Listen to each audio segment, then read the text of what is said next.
Good evening, everybody. If I could have your attention, please. We have a lot to do and we want to stay relatively on time. Can everybody hear me all right?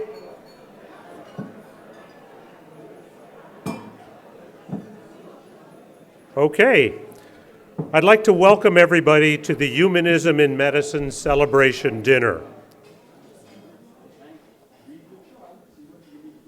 I want to thank you very much for joining us this evening to mark a very special event in the history of Cooper Medical School of Rowan University.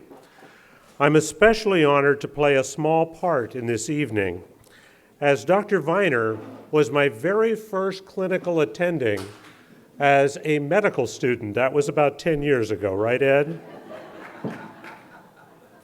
We often talk these days about the hidden curriculum, and we do so in a negative way. There's remarkably positive things about the hidden curriculum.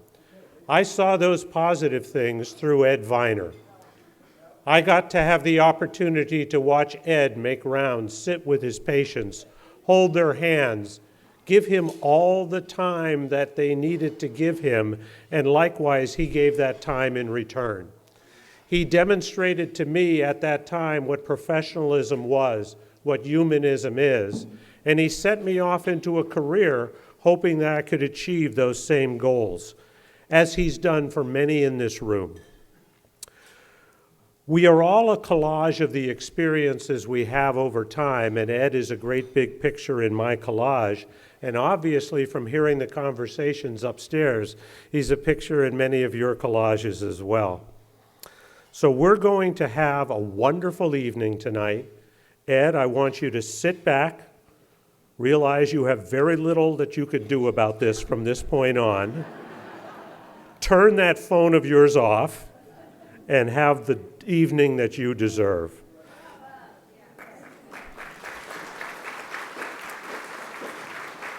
Let me begin the evening by introducing a colleague and dear friend of Dr. Viner, Dr. Ghada Haddad. Ghada?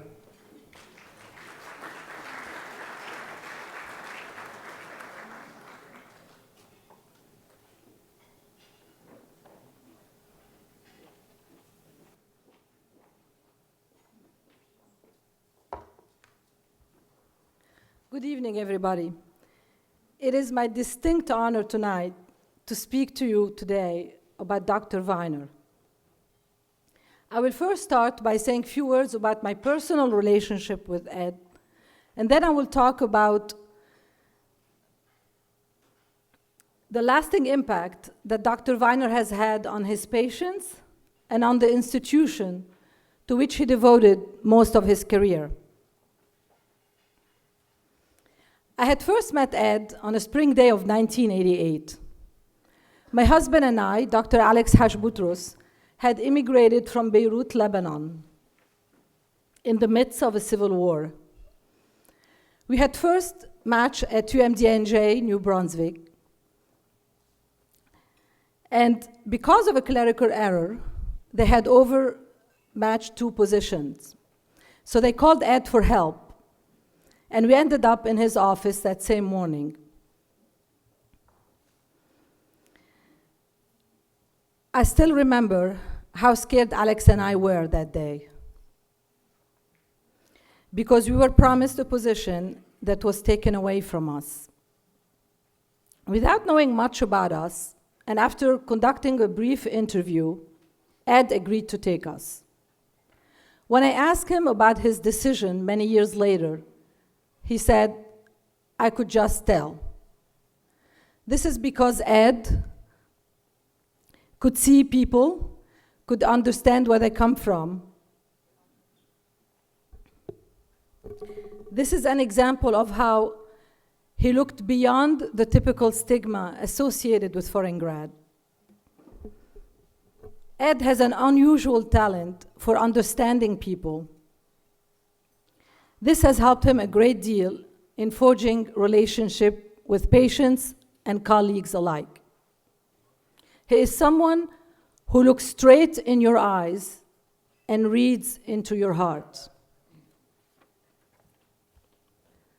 From that day on, Despite many of his responsibility as a chief of medicine, he took great interest in supporting me and my husband in our professional careers.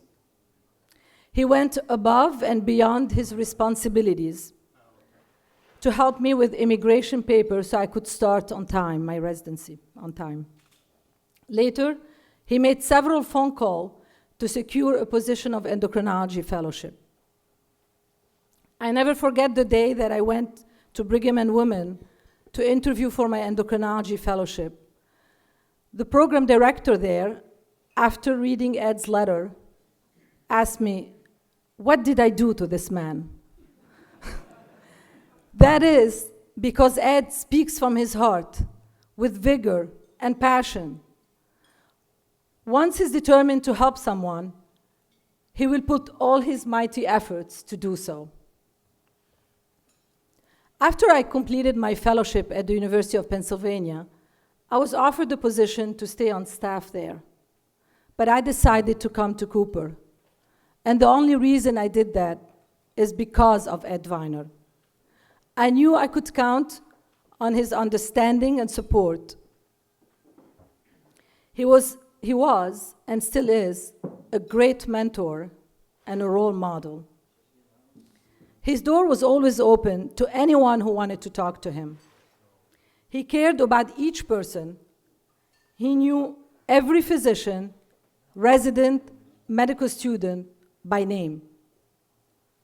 He was particularly sensitive to the struggle of physicians in trying to find a balance between work and family time. And for that, I am forever grateful. While Ed cared about the financial success of the institution, and he was a big instrument in it, he never forgot the human faces behind the jobs. He cared to learn about his colleagues' life and their families. He would always start the conversation with me by asking me about my kids, and he would later advise me about the college application process and shared his life experiences with me. He also held annual parties for the physician and the new upcoming resident at his home to foster a friendly work environment. When he was first appointed as a chief Department of Medicine at Cooper in 1987, Dr. Weiner started with a group of only 17 physicians and grew the department to more than 200 physicians.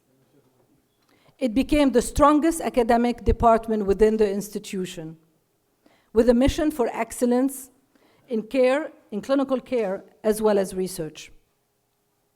It was never easy to navigate the politics between the hospital administration and the physician side, but he succeeded with great ability. He always stood up for what he believed was right, even if it wasn't always in his best personal interest.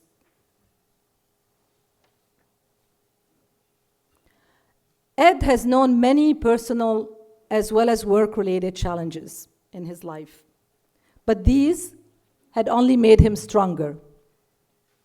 I could spend days talking about all the challenges he faced, but I will say this: I don't know how he gets the strength and the resilience to face it all without bitterness. Ed is also a visionary and a great leader. He entertained the idea of a new medical school before anybody had thought about it, and he tirelessly worked to make his vision a reality. His extreme dedication was such that he once sat at a meeting for the medical school while having chest pain. It was only when the meeting finished that he checked himself into the emergency room. It is no surprise how he values education and teaching. I remember the weekly medical chief round he held for the resident and student. It was evident then that there was no substitute to his keen intellect. He always had pertinent questions to ask, even if he wasn't in his related field of expertise. And I always prayed that I wouldn't stumble on answering his questions. The current medical students are really lucky to have him as a teacher now. As to his relationship with patients, it goes without saying that Ed is a brilliant physician. But what sets him apart are his humanistic qualities and a great sense of compassion and dedication that is hard to emulate. He gives his cell phone number to all his patients so that they have the comfort of knowing that they could always find him if they need to. He is one of the rare physicians that I know who did many house calls, even today. He even returned his patient's phone call while sitting in a hospital bed himself.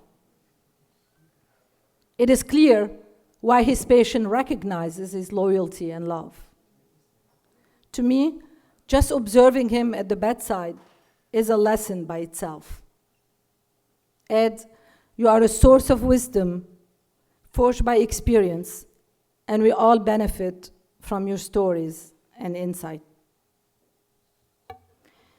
While it is difficult to account for all the great qualities that Dr. Weiner embodies in a short period of time, I have tried to highlight one recurring theme, that is his unique humanistic approach that guides his action and to which we should all aspire.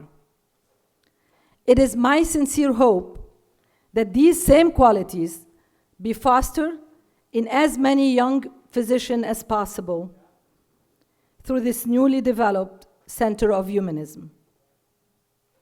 I would like to end with a quote by Benjamin Franklin. "Tell me, and I forget. Teach me, I may remember. Involve me, and I will learn." I strongly believe that there is no one better than Ed who would engage the student and teach them valuable lessons in humanism, lessons that should not be lost in this new era of fast medicine. It is so wonderful that we are all gathered tonight in honor of someone who had made all of our lives richer and healthier. So please raise your glass with me and toast Dr. Ed Weiner.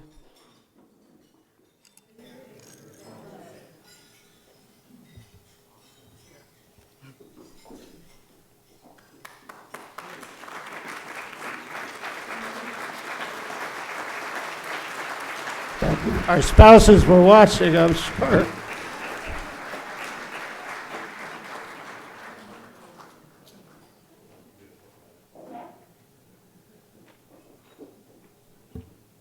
Wow. It's now my pleasure to introduce Dr. Katz. I've had the incredible opportunity to work with Paul over the past 8 years in the creation of 2 medical schools. I'm not going to review his many accomplishments because he'd get really angry if I did. What I must say is that Dr. Katz in those 8 years, and I'm sure in decades before, embodies professionalism and humanism. He has this unique gift, and the unique gift is he remembers everybody's name.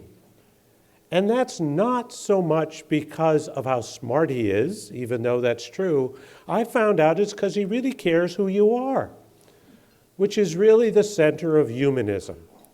And it is with great pleasure that I asked Dr. Katz to come to the podium as our founding dean of Cooper Med School of Rowan University. Paul.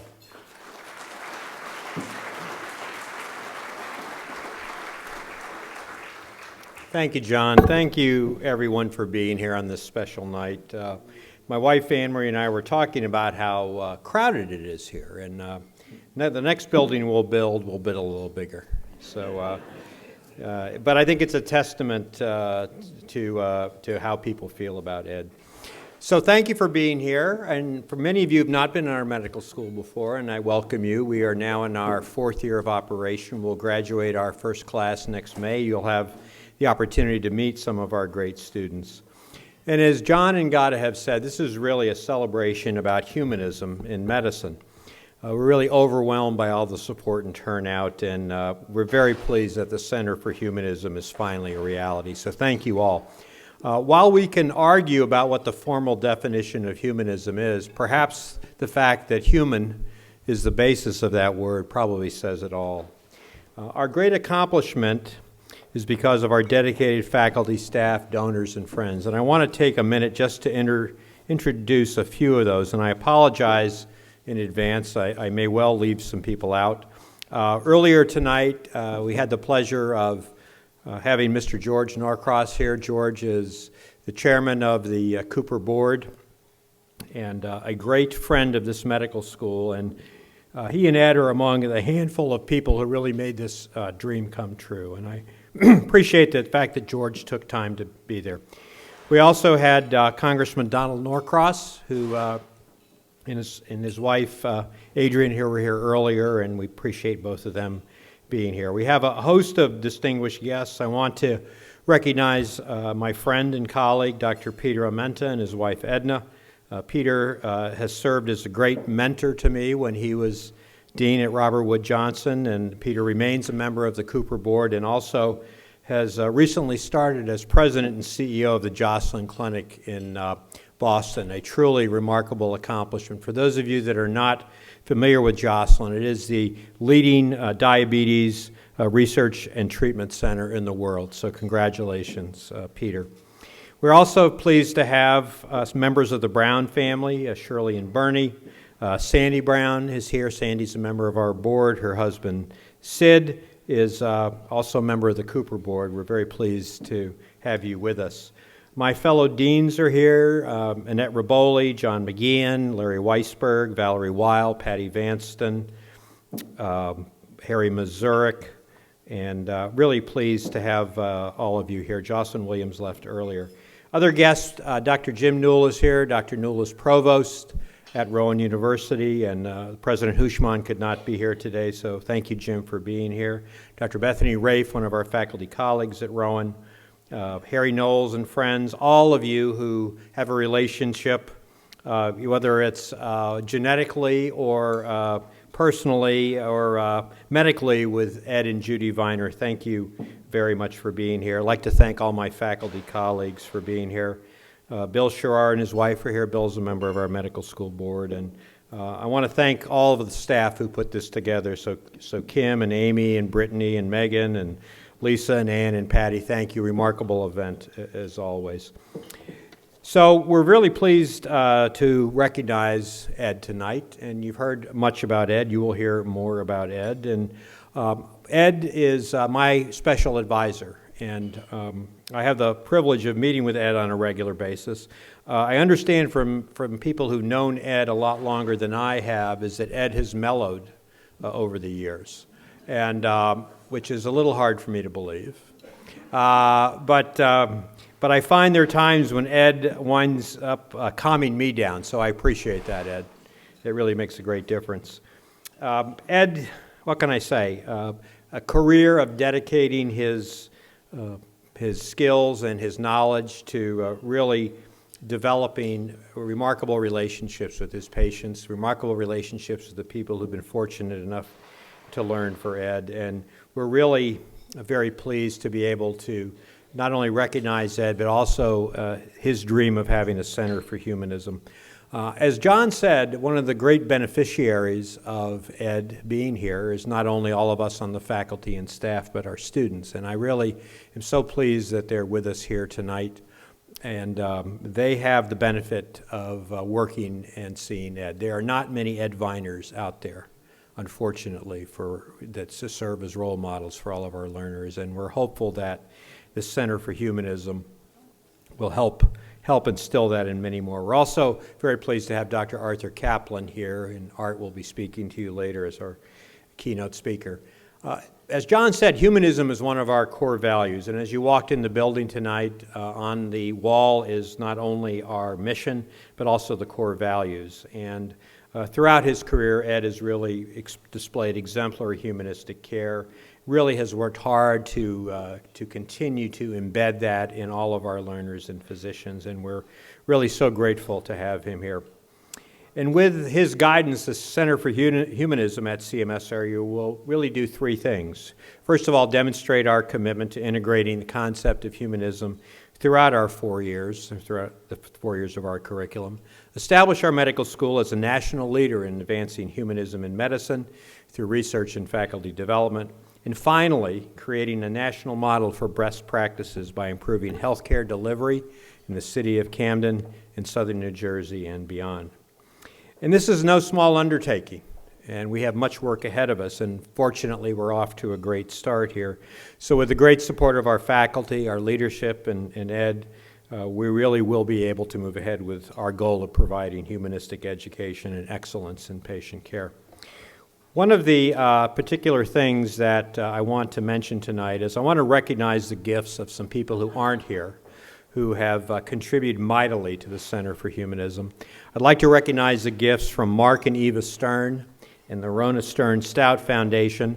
This latter foundation was established by Dr. Viner in memory of Rona Stern Stout, one of Ed's patients who died at a very early age back in the 70s. And we were really fortunate to have many members of the Stern family here with us last weekend for a luncheon. It was really a wonderful event and actually turned out to be a family reunion for the Stern family.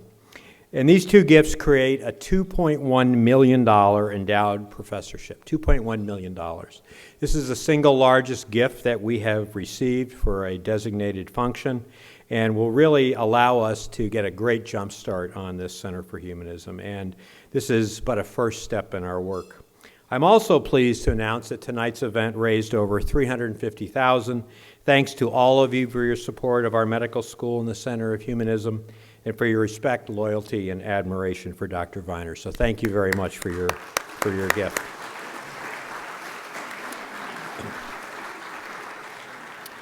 As I mentioned before, this is a big year for us. We'll graduate our first class next May, and humanism is one of the values that we've tried to instill in our students. And one of the great joys of starting a new medical school is we've had the opportunity to really think in what I think has been an innovative way about graduating the next generation of physicians. And tonight I'd like to share a prime example of humanism at our medical school. Tonight we're going to recognize 7 of our fourth-year students, the charter class, the class that will graduate next spring, who really exemplify humanistic attributes, which is our central focus. These students will be inducted into the National Gold Humanism Honor Society during March of 2016. We're doing it during Match Week. For those of you unfamiliar with Match Week, every spring, fourth-year medical students across the country learn where they're going to be doing their postgraduate residency programs, and it's going to be part of a week-long celebration for us. The Gold Humanism Honor Society honors medical students, residents, fellows, role model physician teachers, and others who demonstrate excellence in humanistic clinical care, leadership, compassion, dedication to service, and those who can serve as role models, mentors, and leaders in medicine. So I'd like to introduce Dr. Brian Gable, one of our faculty colleagues and a great contributor to our medical school. And Brian serves as faculty advisor of our new Gold Humanism Honor Society here. Brian.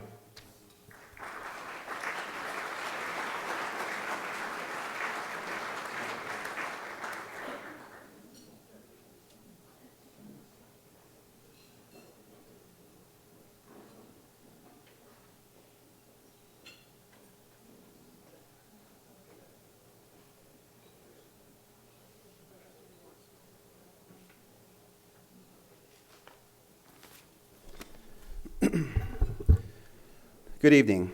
Tonight we honor a great physician and an even greater man.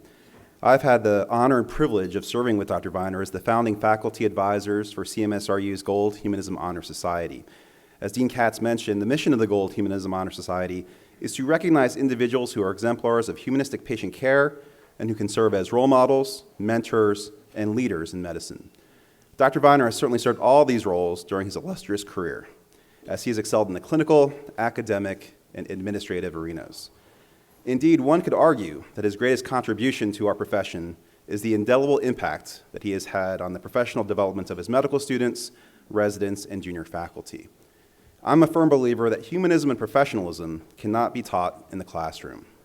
These essential attributes must be imprinted upon junior physicians by well-respected role models at the bedside, and this is where Dr. Viner has shined all throughout his career. To that end, I'm often reminded of Catherine Turner's poem, "I Chose This Life," when I think of the legacy of Ed Viner. I chose this life, I heard the call, to wear the coat, to bear the pall, to lend a hand, to mend a break, to tend to sick, to lie awake. While others sleep, I toil all night and walk the wards, fending off fright. To be a voice, both calm and strong, to strive to fix all that is wrong, I chose this life. While others left, I stood nearby and held the hands of those who died. I carried phones, always in reach. I care, I learn, I heal, I teach. I chose this life. Encouragement I lent to most. I raised the glass, I offered toasts. I gave the shot, applied the splint. I came, I saw, I wept, I went. I chose this life. I, for so long, dreamed of healing sick. I find myself now living it. I chose this life. I really feel that this poem captures the spirit of Ed Viner, and we're now going to recognize the next generation of humanistic physicians who will follow in his footsteps to ensure that their patients receive the most compassionate, most evidence-based care available. The 7 students that we recognize tonight are the inaugural members of the Gold Humanism Honor Society chapter. These students are cut from the same cloth as Dr. Viner, as they have also heard the calling and have truly chosen the life. Inductees, when I call your name, please stand and remain standing. Jordan Barger.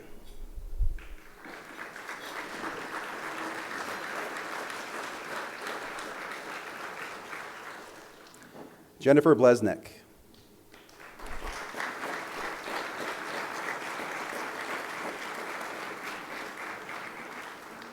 Michelle Brita.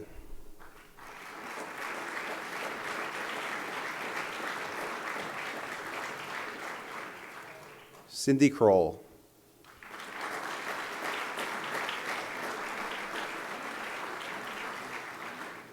Amanda McCarthy.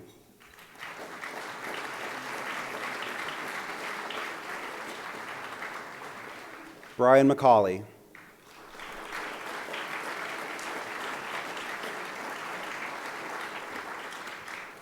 And Catherine McMacken.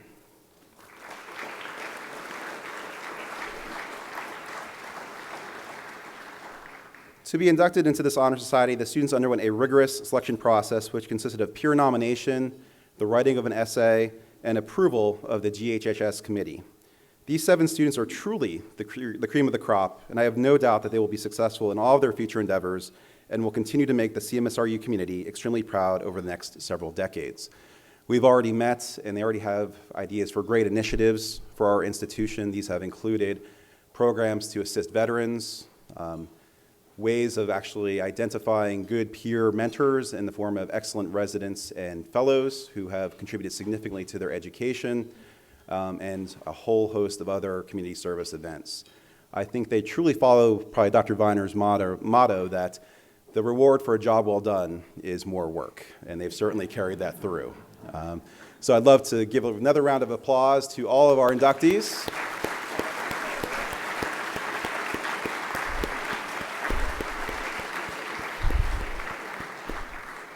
As I said, I have no doubt that they will make us all very proud throughout the next several decades and carry on Dr. Viner's legacy. Thank you.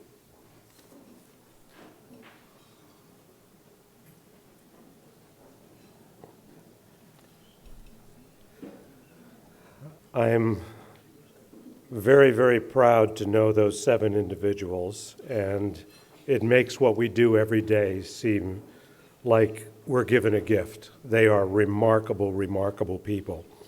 At this point, I'm going to say something incredibly important, and that's we're going to take a break and eat, okay? And you'll soon see the only reason I'm given this job is I like things to be on time. So we will restart at about 5 minutes to 8. Thank you. Dr. Kaplan is one of the nation's leading experts on medical ethics and moral issues associated with our increasingly complex healthcare delivery system. His resume is nicely outlined in your program, but to isolate a few things, he's the author or editor of 32 books and over 600 papers. He's served on national and international committees. He's received many honors, including being called one of the most influential people in science by Discover magazine. Dr. Kaplan appears frequently as a guest and a commentator for various bioethics and healthcare issue forums in both the national and international media. He holds 7 honorary degrees from colleges and medical schools and is a fellow at the Hastings Center. He was the Sidney D. Kaplan Professor of Bioethics at the University of Pennsylvania Perelman School of Medicine, where he created the Center for Bioethics and the Department of Medical Ethics.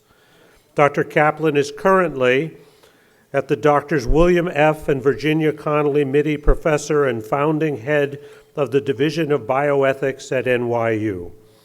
He's also head of the ethics program in the Global Institute for Public Health at NYU. As many here know, medical ethics is a very special interest of mine, and I've followed Dr. Kaplan's work over the years, so this is a very personal honor. What I'd like to say from my perspective is Dr. Kaplan has a gift. He's able to take incredibly complex things and boil them down and bring out what's truly right, but not just what is right, but what's right for that person, that society, and that culture. That is so very, very difficult. It is an incredible honor and a pleasure to introduce Dr. Arthur Kaplan.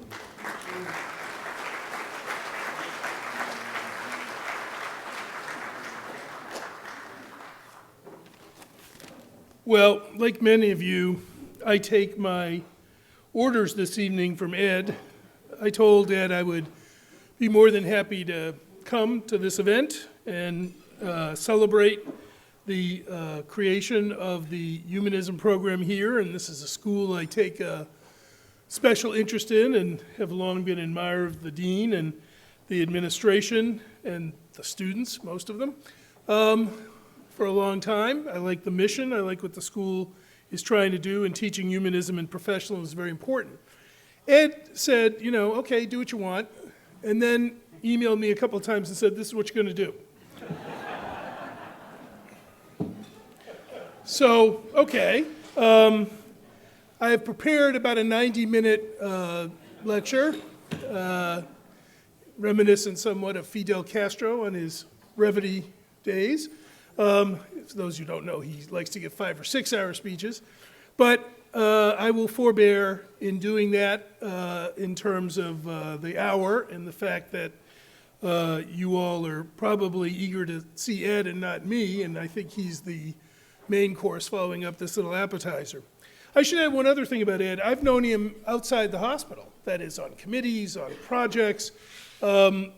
He was actually, I don't even know if you remember this, he was at a party that I was at that was organized to welcome me to Philadelphia. Do you remember this? Yeah. Ed wasn't that welcoming, but most of the people were pretty nice.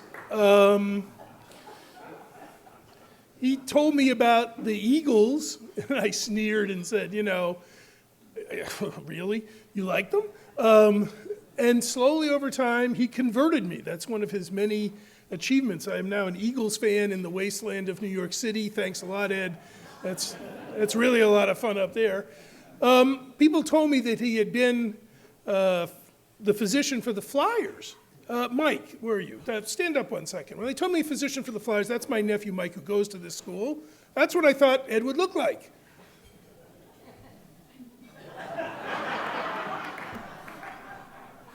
Didn't quite look that way.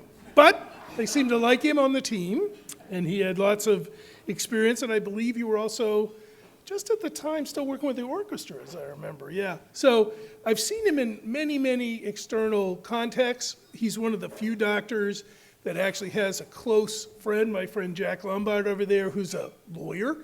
And the lawyer, the ethicist, and the doctor have been involved in many, many policy issues. But the real story I want to tell about Ed is, I heard somewhere when I was down in a meeting here someplace that Ed was really keen on a medical school in South Jersey and was trying to push for that and trying to see if he could recruit people to come to it.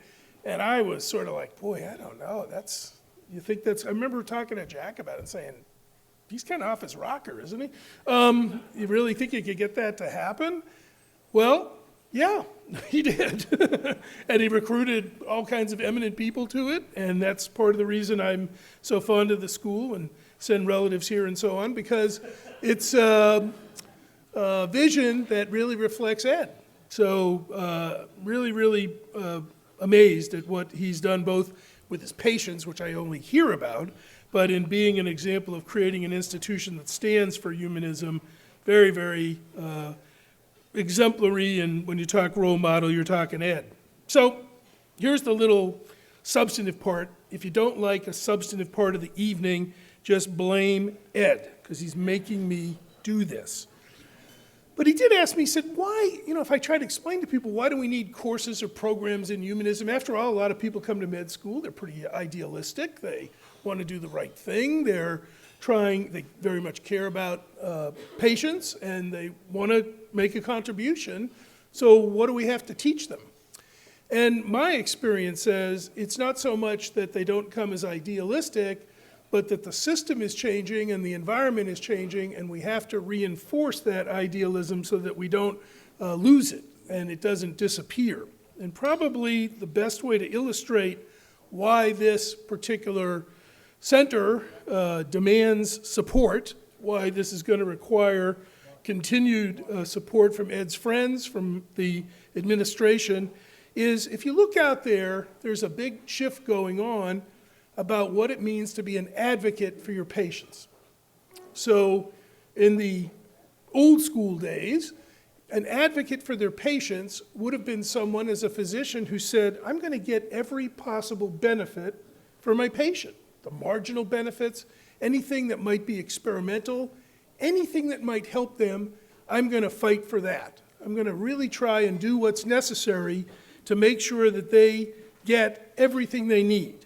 And this is partly due to the fact, as you all know in the room, or this is partly due, the change to this attitude is coming, as you all know in the room, because of the increasing cost of health care. So we have the $1,000 hepatitis C pill a day, a dose, probably $100,000 on average to run your 14 to 16-week treatment. You all saw our friend Mr. Shreckley in the news with his $5,000 pill cornering the market on a drug that is used to kill parasites in people with AIDS and other diseases. Not exactly the most humanitarian impulse I've seen on display in a while. Costs are up all over the place. We're spending lots of money on healthcare in the United States, and what that's doing is it's challenging the old advocacy model. So what Ed represents, I'm going to spend time, I'm going to listen, I'm going to try and fight for you, I'm going to make sure you get the care and attention that you need as my patient is really under attack. And one way it's under attack is when you hear organized medicine now say things to younger students like, you have to be good stewards of medical resources. That's code for pay attention to cost. Now, there are certain things where that makes sense. You know, the system that we're in has about, if you can believe this, estimated $750 billion a year of waste. So paying attention to cost and being efficient with tests, there is a point. There's certainly unnecessary things being done. There's certainly plenty of paperwork that clogs up the system. There's a lot of waste in there, and I'm not saying we shouldn't try to get rid of it. But it doesn't stop there, because what we're also saying is to the younger docs, look, you've got to be careful in how you practice. You don't just think about the patient, you think about the impact of what we're doing on the overall budget of the United States or the world. So the American College of Physicians, to give one example, that's the internist who Ed has had some contact with over the years, they've issued some guidelines just recently. And what they said is, a good physician is parsimonious in their care with their patients. And I don't agree. And I don't think Ed would agree, and I don't think that's where we want to go in trying to figure out how to take on the battle of cost. So I did make a note here, just for my own amusement. I looked up parsimonious. This is from the Webster's. Cheap, chintzy, miserly, stingy, penny pinching, tight-fisted, ungenerous. And that's Ed. No, I mean, that's not Ed, right? That's not what you're looking for. I mean, if you had a choice, how many of you want Ed as your doctor and how many of you want the ACP doctor?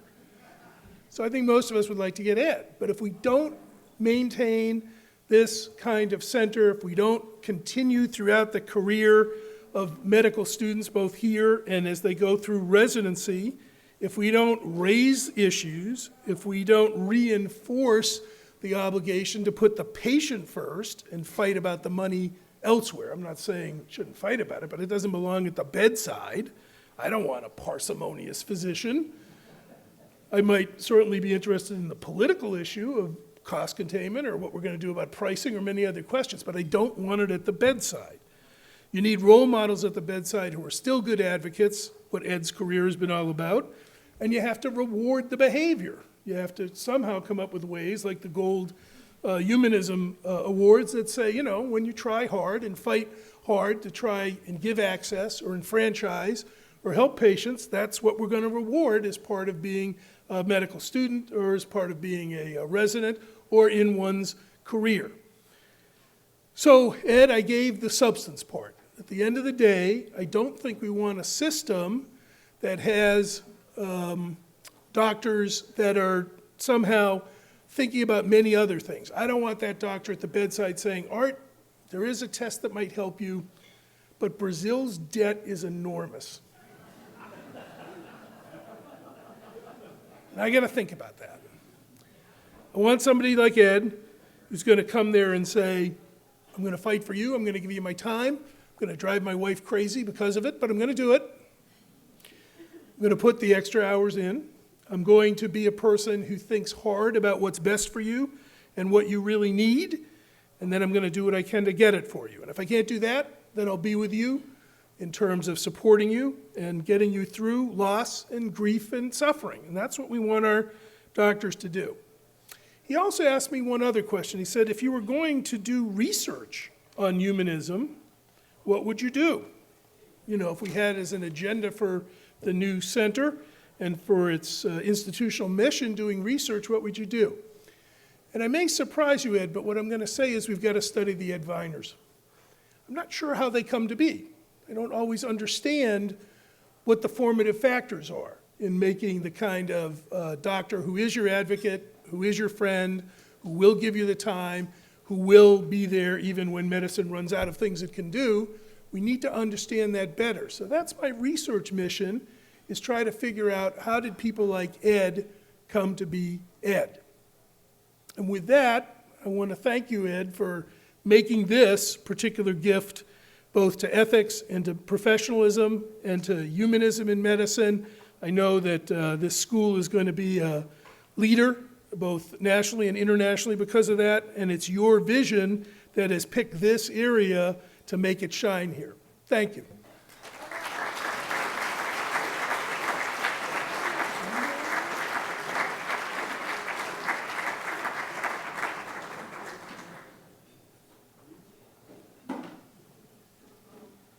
Thank you very much, Art.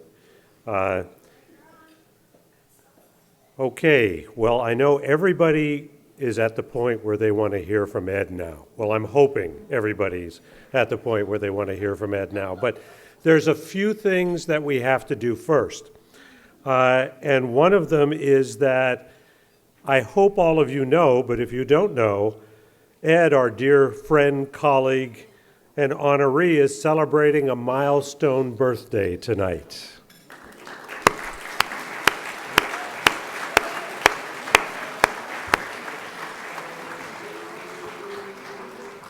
And the other thing you don't know is that Ed, like he taught me, as if I was somebody special that many years ago, is still actively teaching our students, and they would like to personally deliver their birthday wishes to you today. So on behalf of the students at CMSRU, we have a card that we've all signed for you and we want to present to you. But before we officially give this to you, we actually have another surprise as well.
That was wonderful.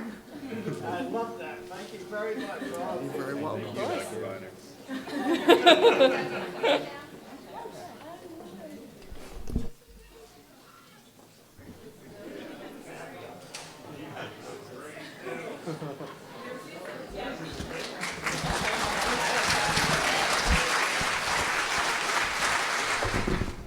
Dear Dr. Viner, thank you for everything you do for us.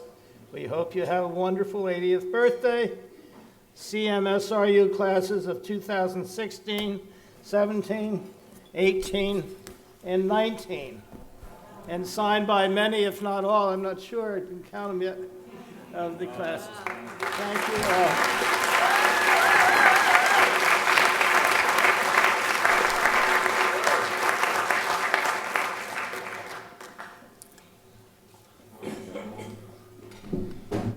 That was fun. And they look so good, all dressed up and everything, too. I don't see those students day to day. So what I'd like to do now in this exceptional evening, and the surprises keep on coming, Ed. So as dessert is being served, a very special friend of Dr. Viner would like to share some fond memories. Will Harry Knowles please come to the podium?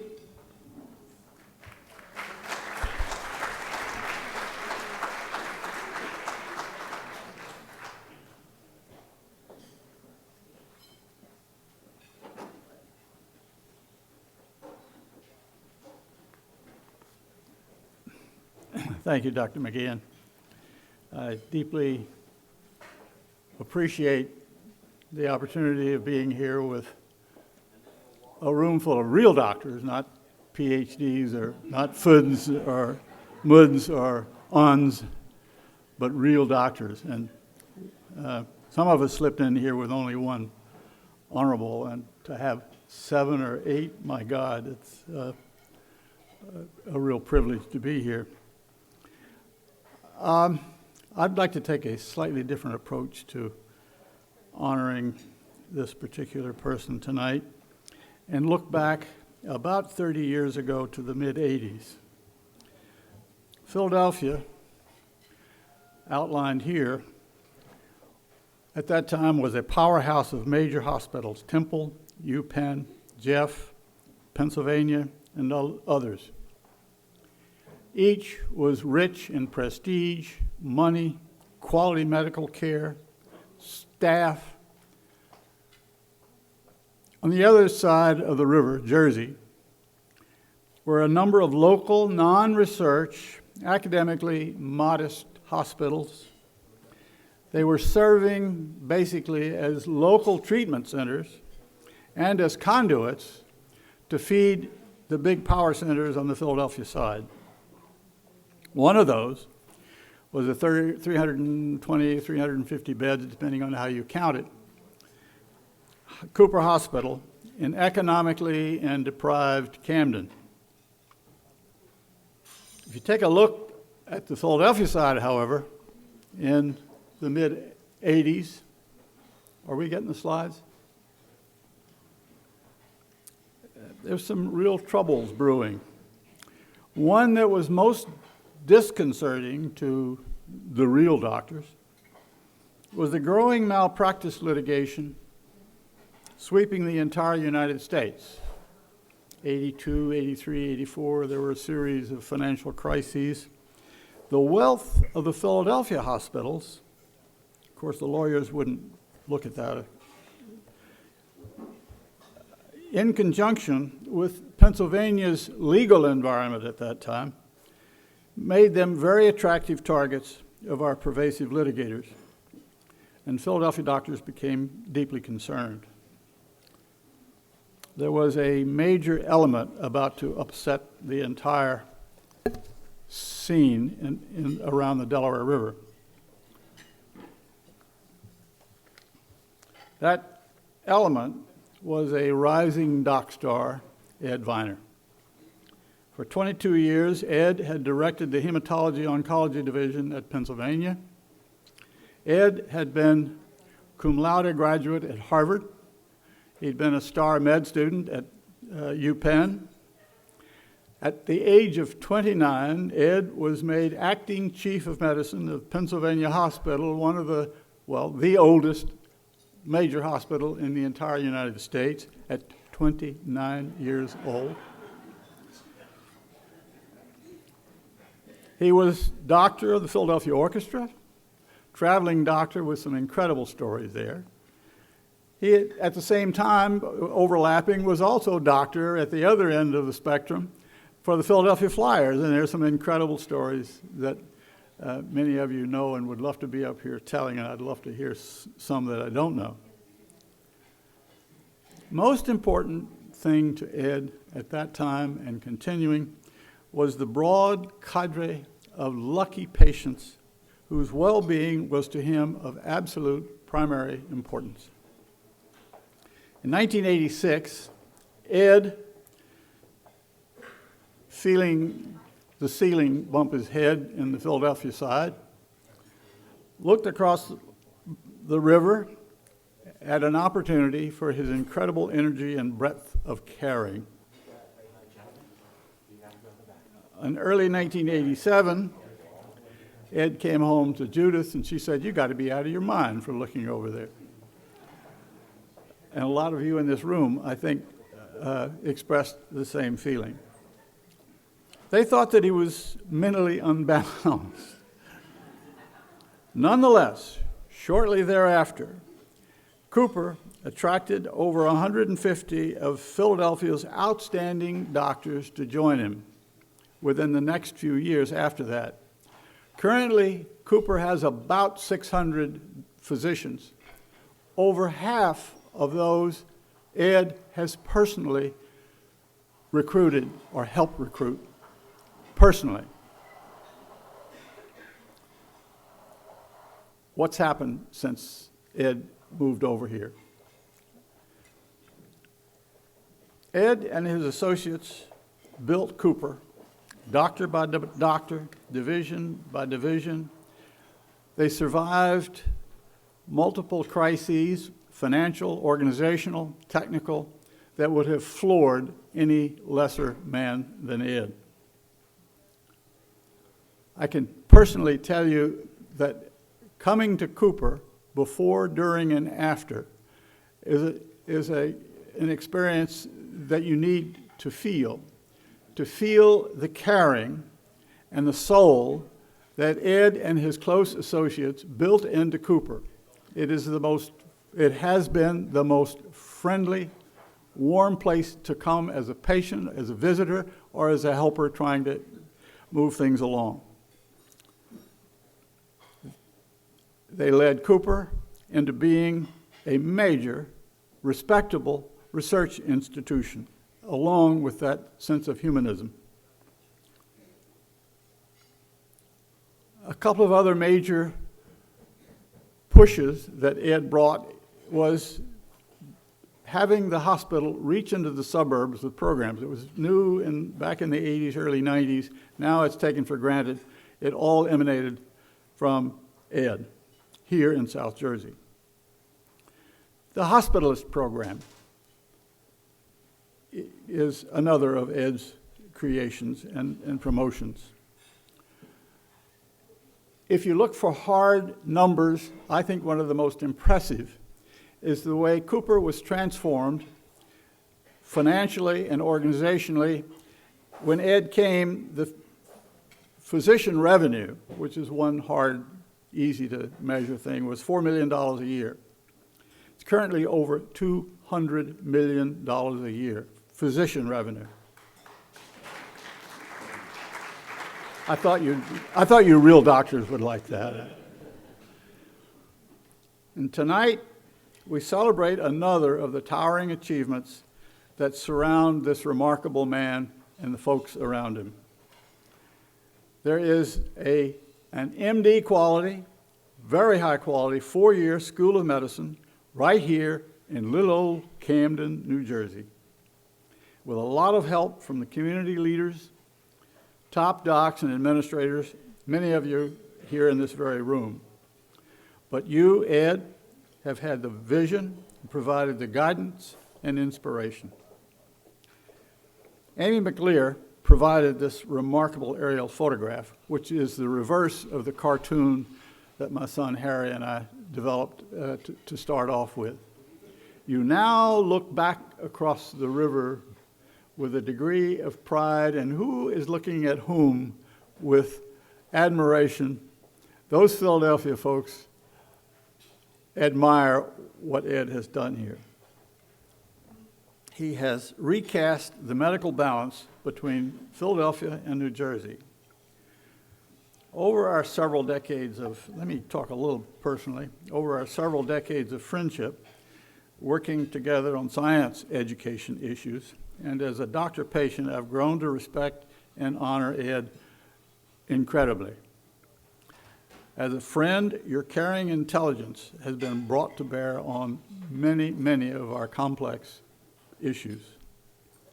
As a trustee to what is a mutually our science education foundation, that selfless caring intellect 4 years ago literally, personally stepped in with notification on Tuesday night, spent all day Tuesday putting out fires in the foundation that literally saved our several hundred teachers from floundering.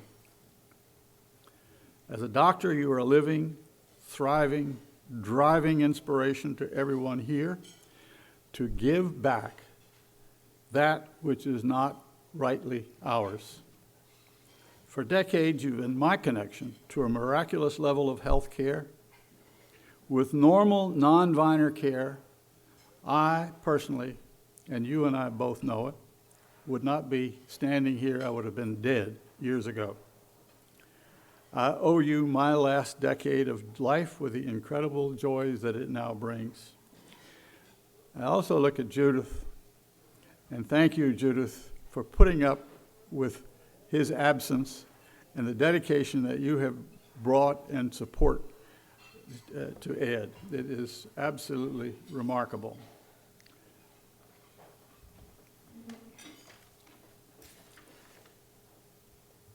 One of the incredible things about Ed, and I don't know where he gets the time, I don't know where he gets the energy, but he has this remarkable ability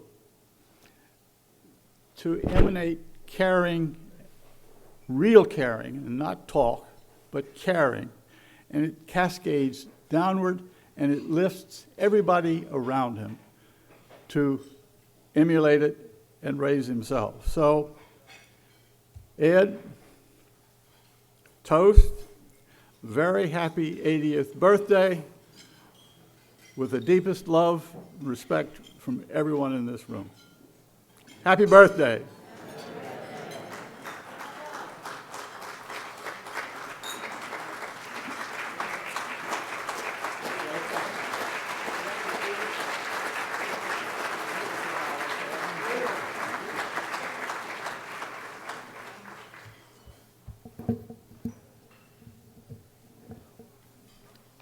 Thanks, John.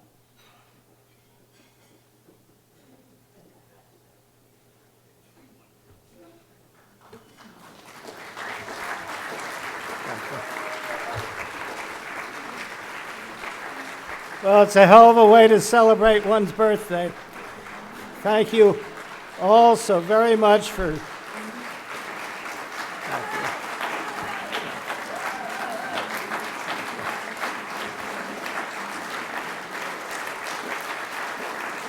You're gonna make me cry. You better stop.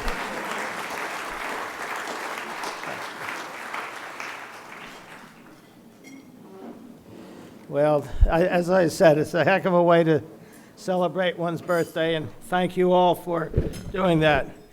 And Harry, those were beautiful, heartfelt words, I know. And if I'm really responsible for 10% of what you've said, thank you very much. Thank you.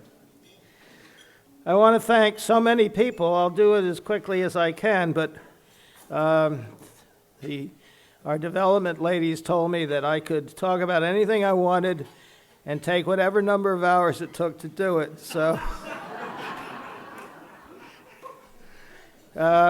it's a 3-beer story, really, but I only have about a half a beer's time worth to tell it in, but I'll be as efficient as I can. First, thank you, Harry. Thank you, Gada. Gada, you did almost make me cry. Thank you, my old student and friend, John McGeehan. It's been a long time we've been working together, and it's wonderful to find ourselves here at this wonderful new school together. Paul, thank you for all the nice things you said, and more importantly even, thank you for inviting me onto the faculty and giving me the opportunity to work with our wonderful students every morning, almost literally. And it's a wonderful way to spend one's dotage with brilliant young people like this. And they're all wonderful. They truly, really are.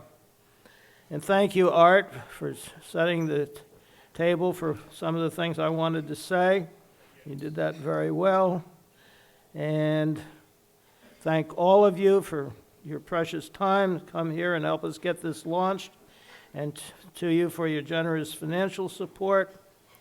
And thank you to Patty Vanston, Kim Barkhammer, Amy McLear, Brittany Gotch, Ann Green, who worked incredibly hard. This was a big effort. A lot of people put hundreds of hours into making this evening work, and I am indebted to all of them.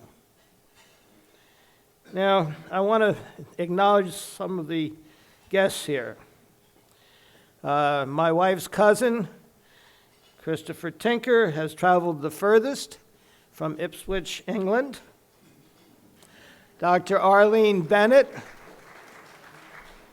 who is a psychiatrist and a wonderful inspiration to many, is the person in this room that has known me the longest. I want to acknowledge Shirley and Bernard Brown, who have now been my patients the longest, since about 1965 or 6. It's not clear when they first came into my life, but they've been very important people in my life. They've become dear friends, and they have supported my work ever since we started the hospice program at Pennsylvania Hospital, and they're still doing it, and I'm thrilled to have their support and their friendship, even more importantly. I also want to wish happy birthday to my colleague in birthdays, Mrs. Sandra Harris. I won't tell you how old she is today, but she and I share this day. Happy birthday, Sandy. All right, so let me just tell you how I got here. I hate change. I eat the same tuna fish sandwich most days for lunch. We just moved, and it was awful. And I was 22 years at Pennsylvania Hospital. I was very happy. I had built an enviable referral practice. I was teaching. I had good friends, wonderful partners. And I got a call from Dr. Eric Scott, who chaired the search committee at Cooper that was trying to find a new chief of medicine. And I was typically an hour behind in my office hours, and like the restaurants like to say, good food takes time, so be patient. Trying to practice humanistic medicine takes time, so I was always behind. And so Dr. Scott, when he explained why he called, I thought to myself, well, I don't have time to talk to him now. And Camden, why would I leave what I've built here to go to Camden? And then a voice went off in my mind, my father's voice. This is literally the case. And he says, you always listen to a man. Sorry, ladies, those were the days of gender bias of the mid-50s that he was teaching me. He said, you always listen to a man that brings you a new idea. So I said to Dr. Scott, well, I can't talk long, but I'd be glad to come look. And a few months later, I started my now 28-year adventure at Cooper. Now, there's a few other people. Before I go farther, I want to acknowledge and thank. First, I want to introduce my children, and they'll be angry with me for doing this, but I'd like them to stand up. Carol, my oldest, is an obstetrician, Penn Med grad, married to Sean, who's a psychiatrist, and she didn't want to be a doctor when she started out, but she called me a few days into her job with a computer company and said, I think I'd like to go to medical school. I said, well, what changed your mind? She said, I finally decided I was doing it for me and not for you. And that was sobering, but I was delighted, and so she did. Beth comes next. She's a Penn undergraduate, and followed by a master's degree in education at Temple. And she's worked for Cooper since 1991, was it? I forgot, Beth, you told me the other day, I asked you, but at any rate, she now runs the teaching program for the physicians using the medical record. And so systems, so she's taught all our chiefs and whatever, and I hear from all over. I'm known now as Beth's father, not Dr. Viner anymore. Jim, and I'm going in chronological order, Jim, our only son, is a builder and is president of HSC that builds scientific buildings, hospital buildings, and they partnered with Turner to build our new pavilion in 2007-ish. And his wife, Kendra, is a research scientist and epidemiologist and working on the hepatitis C project at the Philadelphia Health Department. And they are the parents of Will and Grace, two of our wonderful grandchildren.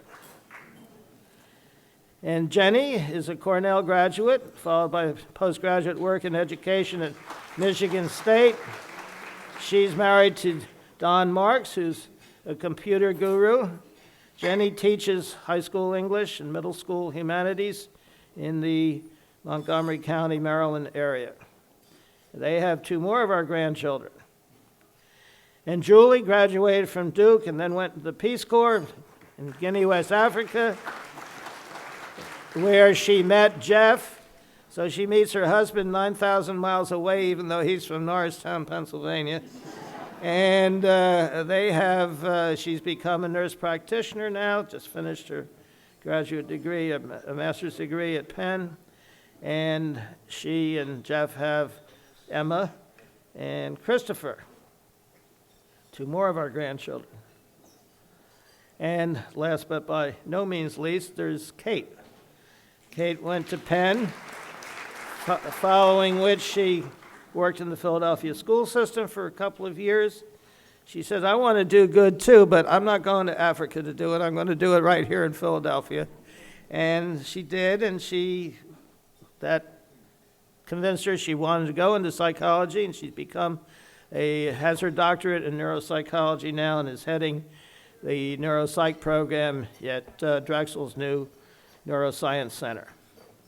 And she has our baby Thomas, and a new one's coming. Maggie is due in late December. So I thank all of my children for their perseverance. They are, in my mind, my greatest achievement. I really mean that, and I'm blessed to have each and all of them. Thank you. Now, for some men, there's another woman. In my life, there's two other women. My wonderful secretary, assistant, most of you know her, wonderful, loyal, devoted, hardworking. When she goes away, I'm at the end of my wits. I just had a 10-day dose of that. And thank God she's back.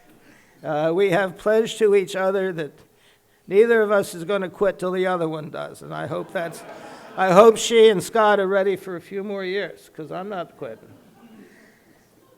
And then there's Molly Lahart. And Molly, who's helped Judith and myself run our home and helped with our children over the last 25 years. And she's a very important person to me personally and to the Viner family.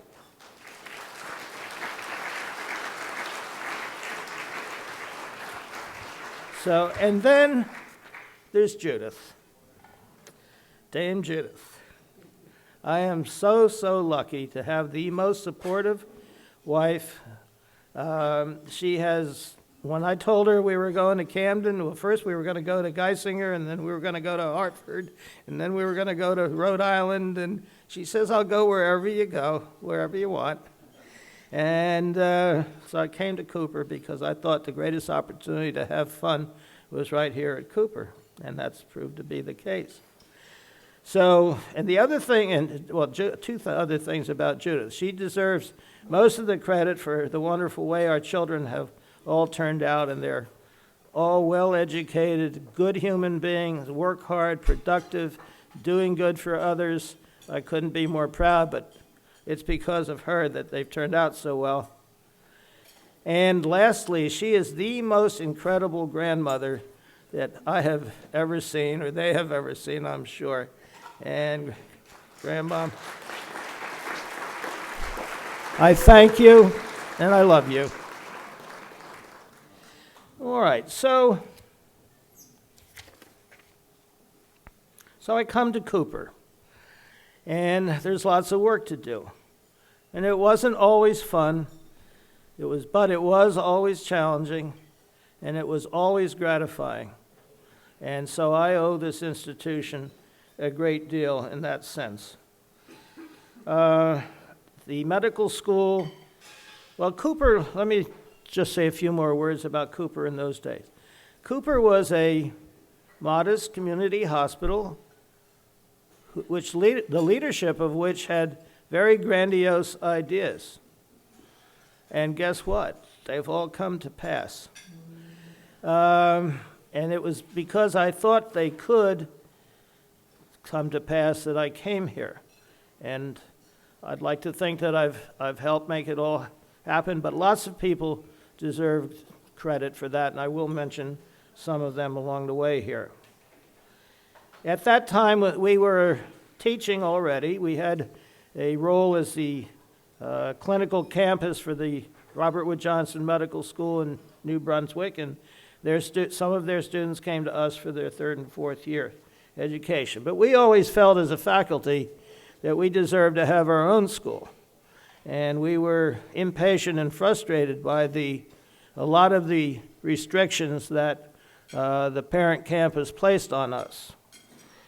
The start of the salaried faculty, which was the real thing that needed to happen here to evolve to a true university hospital and a medical school, had already been started when I got here. There were 17 faculty members. I was the 17th, actually, full-time salaried faculty member in the Department of Medicine. And most of the staff, though, was practicing private physicians. Now, there's nothing wrong with a practicing private physician. I did that for 22 years. When I came here, I thought, well, that's the kind of, it's the Jefferson model. They have faculty and they have private practice doctors, and they get along well and they work together, and that's what I hope to create. But I quickly learned my lesson that wasn't going to be that easy.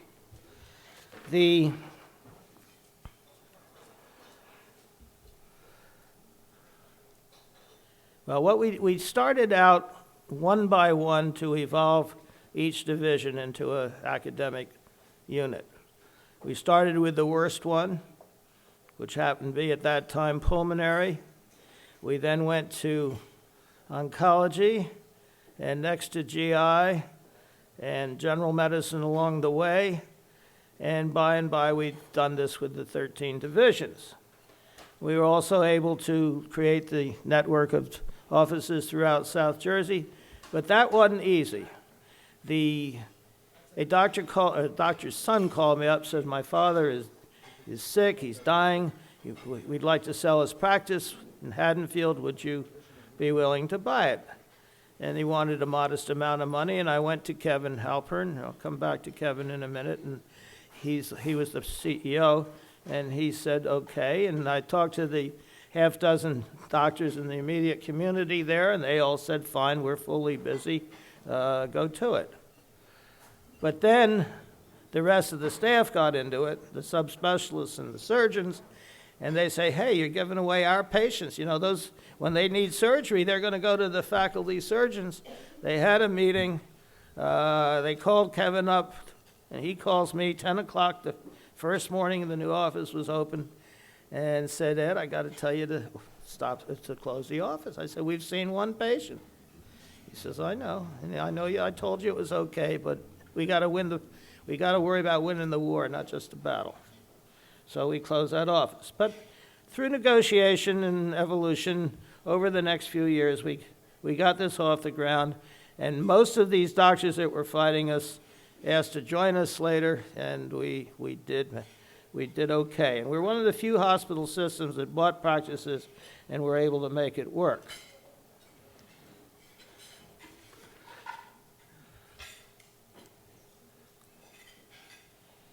Now, let me say a little more about Kevin Halpern. There's a handful of people without whom none of this would have come to pass.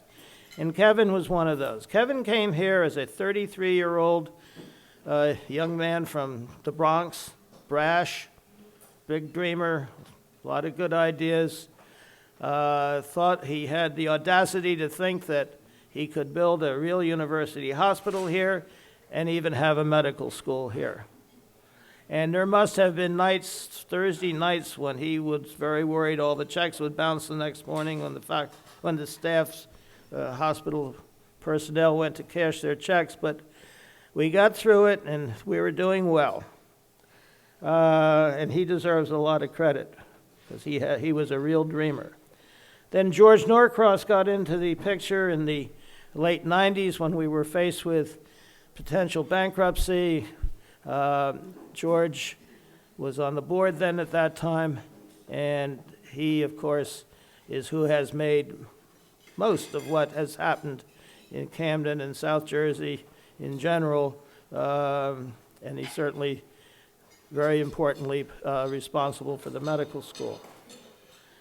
Governor Corzine had his awful accident. His life was saved here, literally, and he was willing to sign an executive order creating the medical school.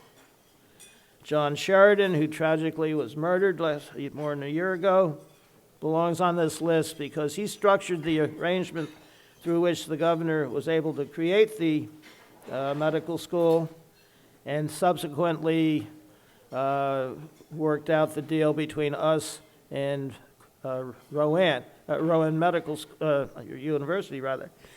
Understand that a hospital which starts a medical school needs to partner, almost always needs to partner with a university, a degree-conferring university, to have a school. So that relationship was created, and it's been very successful.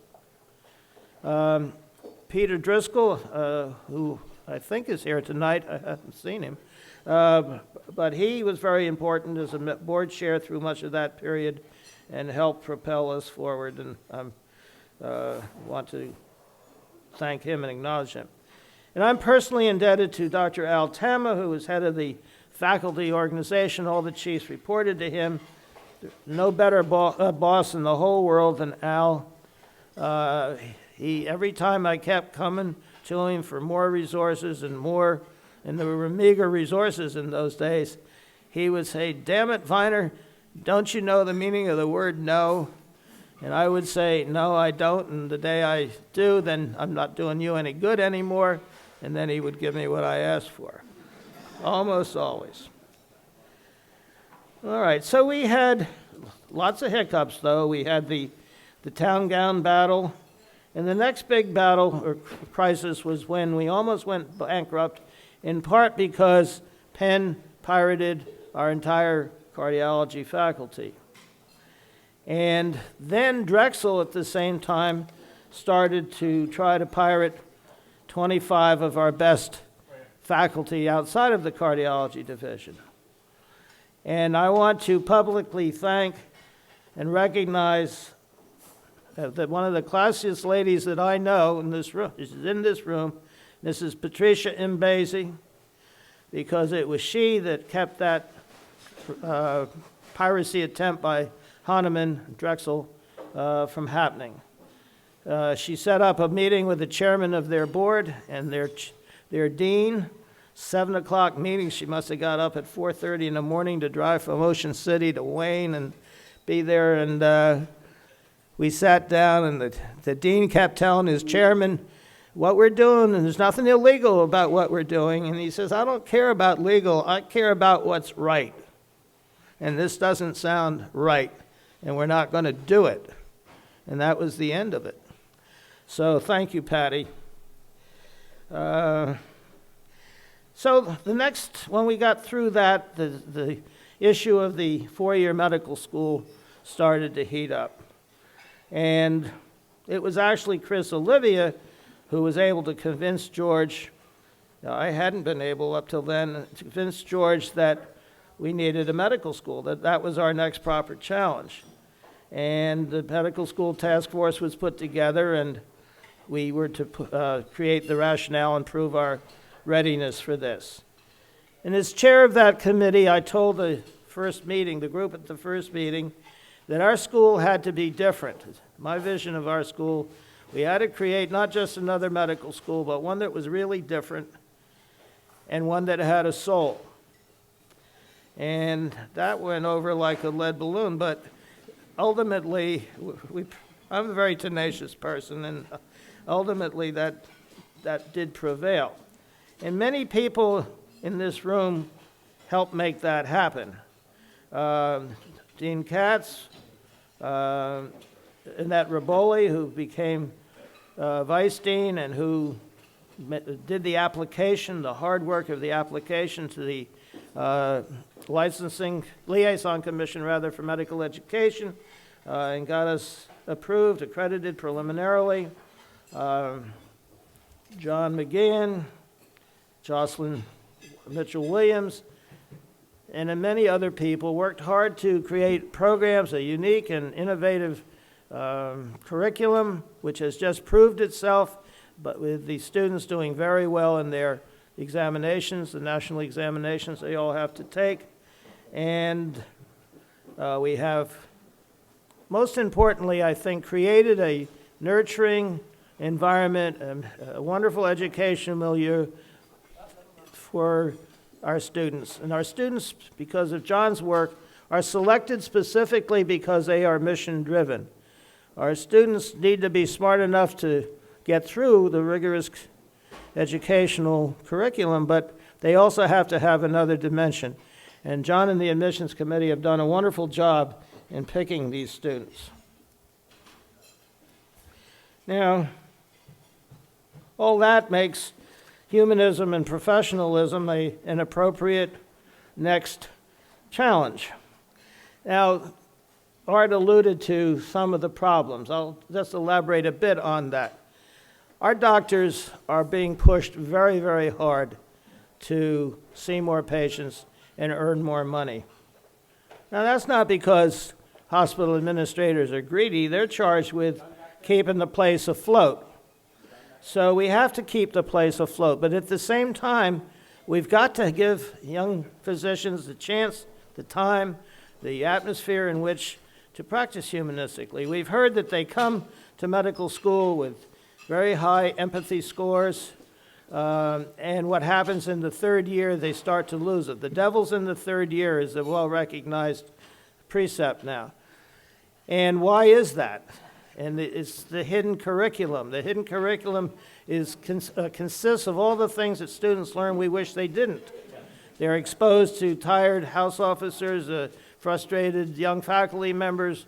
They pick up bad vibes, and it spoils them. And how do you prevent that from happening is really a great challenge. And another part of the challenge is that doctors don't have the same level of accountability to their patients anymore. Doctors move around, patients move around, insurance companies dictate, this doctor's not in our panel, you can't go to your doctor anymore. And so doctors and patients have short relationships, not the wonderful long ones that I've been privileged to have. So there's less accountability. So there are a lot of obstacles. And then you also have students who feel they're humanistic, who feel empathic, who don't understand that some of this is learned. You have to learn how to communicate. I'm 80 years old, I'm still learning how to do this better. And not all the students understand that. So there's a little bit of resistance on some of their parts. And then what you find, as usual in life, the people, if you have a course, the people that need it don't come, and the people that don't need it do come. And so how do you get to the people that think they don't need it? So there's lots of issues. Now, but we got to figure out how to do this. Now, most of what I've learned, well, the first thing I learned about practicing humanistically came from my parents. I was a very sick, and from my own experience, well, I'm sorry, let me back up. My mother was a little Italian lady, little plump Italian lady. My kids all knew her as Grandmom Viner. And Grandma Viner imbued my sister, who I failed to recognize earlier, B, thank you for coming, and Ish, her husband. She imbued B and myself with humanism. We went to sick neighbors with goods. We went to visit and lift spirits. We took poor people, less fortunate people than we, Thanksgiving and Christmas turkeys and Easter hams and whatever. And she was a good-doing woman, and it was real. Our father taught us to be honest, straightforward, open, and he worked in the Wall Street arena. He was an economist, investment banker. This was not a common trait for that competitive arena, but he taught us well in that regard. My patients have taught me a great deal about practicing humanistically. And lastly, I had a very intensive experience as a patient, physician patient, which taught me further.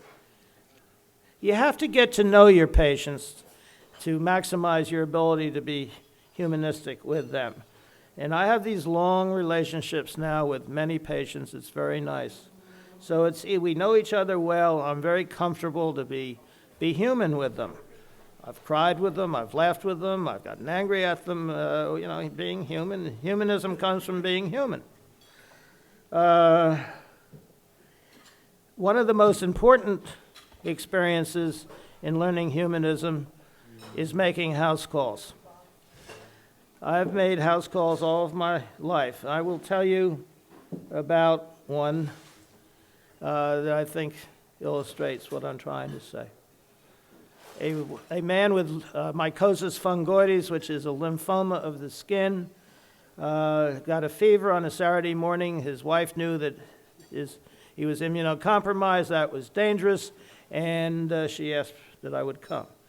And I did, and when I walked in the room, she said, "Let me show you something."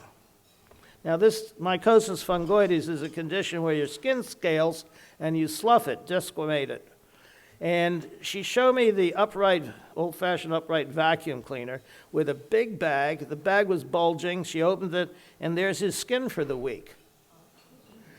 And then when she says, "Now look at this," we go to the laundry room, and she shows me the greasy sheets. Now, I've been prescribing emollients and steroid ointments and whatever, and I come to realize this lady is crawling in and snuggling with her sick husband.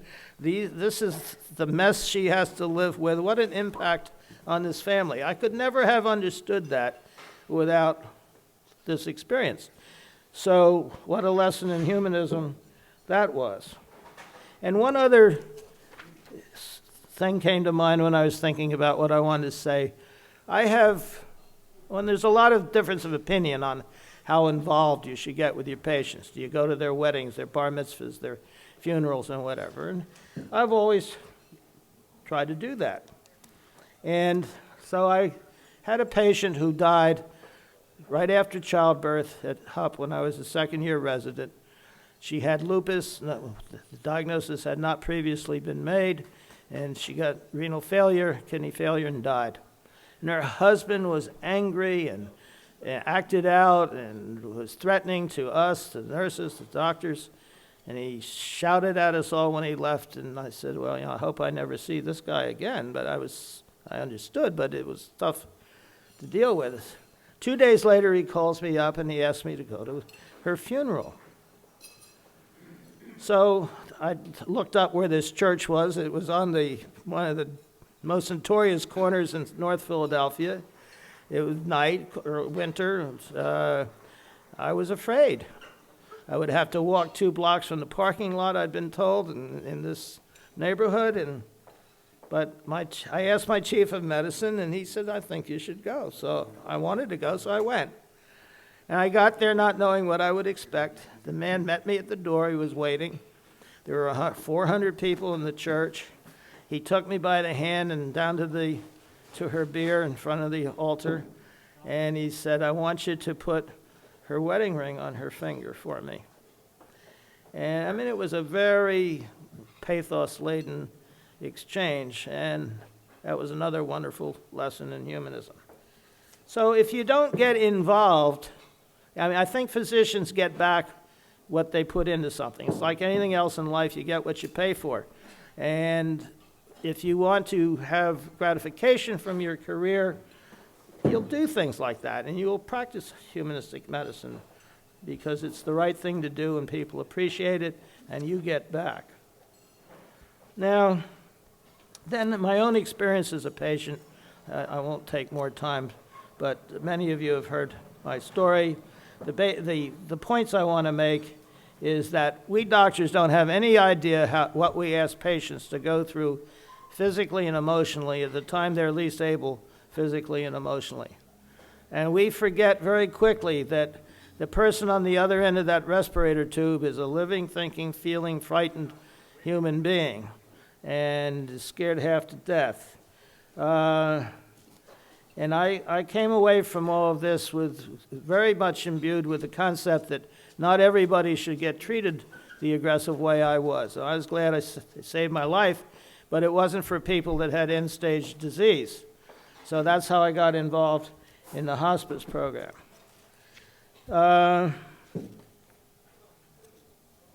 So the center, I think, will do several things. Our goal is that it will do several things. One, coordinate all our efforts in teaching in this humanism, bioethics, professionalism arena. We have many good people here, and we need to get them organized. Secondly, it will help us recruit top-notch people who will become the next Art Kaplans, and our first Camden Art Kaplan, I hope. And he's going to help me find the right people. We do need to do research on how to teach this better. This is pedagogic research, and we need to figure this out. And I think we will. In closing, my final points are that however one defines humanism, patients know it when they see it, and they miss it when they don't. And one can't fake it. One has to mean it. Patients can tell. And practicing medicine humanistically is a rather simple phenomenon involving just being human. But at the same time, how to teach it is a complex phenomenon. We have done very well with your support here. Considerably more money than was mentioned has been pledged, and we're very appreciative of all of you. And with that, I think if you want to eat your dessert. And thank you very much for coming. I've obviously been very humbled tonight, truly. And thank you all for helping me celebrate my birthday. It makes it much less painful.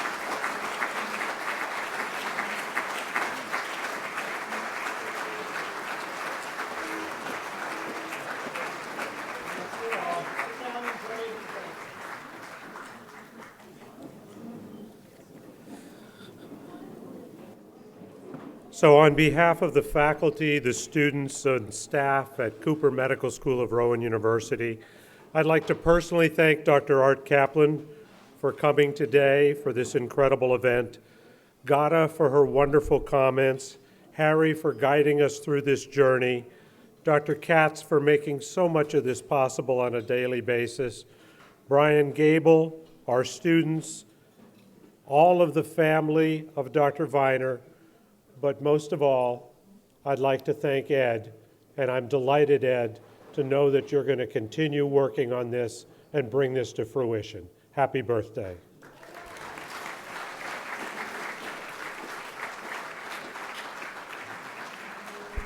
So Ed, I wonder if I could get you to come up one more time.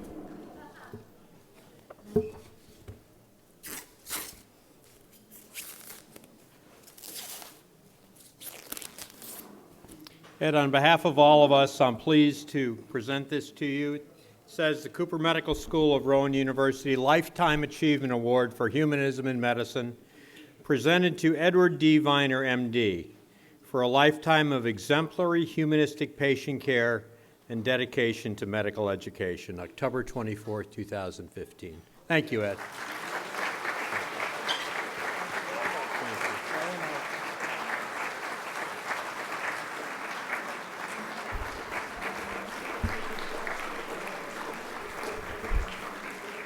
Thank you, everybody, for joining us.